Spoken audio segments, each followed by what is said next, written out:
دیکھیں ابھی تو فیصلہ نہیں آیا، آج انشاءاللہ فیصلہ آئے گا۔ میں سمجھتا ہوں کہ آج حق سچ کی فتح ہوگی۔ ایک متعصب جج نے جس طرح عمران خان کو سزا دی ہے، یہ انٹرنیشنل لیول پہ بھی ہمارا جو رول آف لا کا انڈیکیشن ہے یا انڈیکیٹرز ہیں وہ اور کم ہو گئے ہیں۔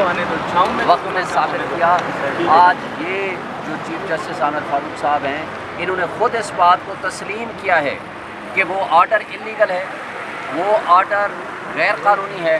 اس نے ہائی کورٹ کے فیصلوں کو بھی نہیں خاطر میں لائے اور انہوں نے اپنے وہ فیصلے برقرار رکھے جس کو ہائی کورٹ سیٹسفائڈ کر چکی تھی۔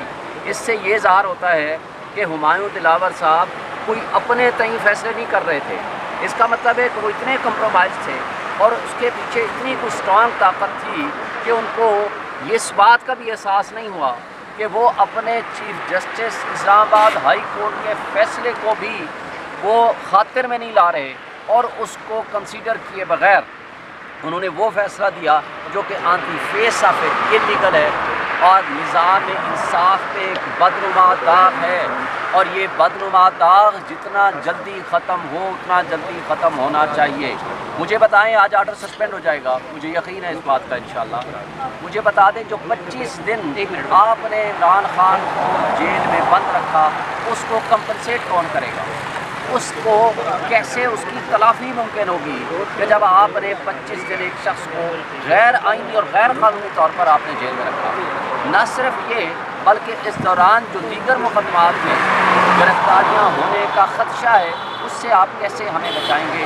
اس میں یہ ذمہ داری اس بدنما داغ کو دھونے کی عامر فاروق چیف جسٹس صاحب پہ ہے، اور ان سے آج بھی ہمارا مطالبہ ہے کہ وہ خود تعصب رکھتے ہیں عمران خان کے ساتھ، پی ٹی آئی کے ساتھ، اس لیے ان کو بھی ان تمام کیسز سے الگ ہو جانا چاہیے۔ سر کب تک فیصلہ آ سکتے ہیں؟ امید ہے کہ انشاءاللہ آپ کے سامنے انہوں نے کل کا کہا تھا کہ کل دے دیں گے، کل نہیں دیا، آج 11 بجے کی اناؤنسمنٹ تھی۔ یہ ہم کیا کہہ سکتے ہیں؟ آپ لوگ کہتے ہیں کہ کیا وجوہات ہو سکتی ہیں، آپ پوچھیں گے تو پھر سوال عدالتیں بند ہونے کا انتظار بھی نہیں کیا جا رہا۔ عدالتیں بند نہیں ہو سکتی، عدالتیں اگر بند ہو جائیں گی تو پھر انصاف کا دروازہ بند ہو جائے گا، تو یہ تو سانسیں بند کرنے کے مطابق۔ Thank you. جی ناظرین کرام، میں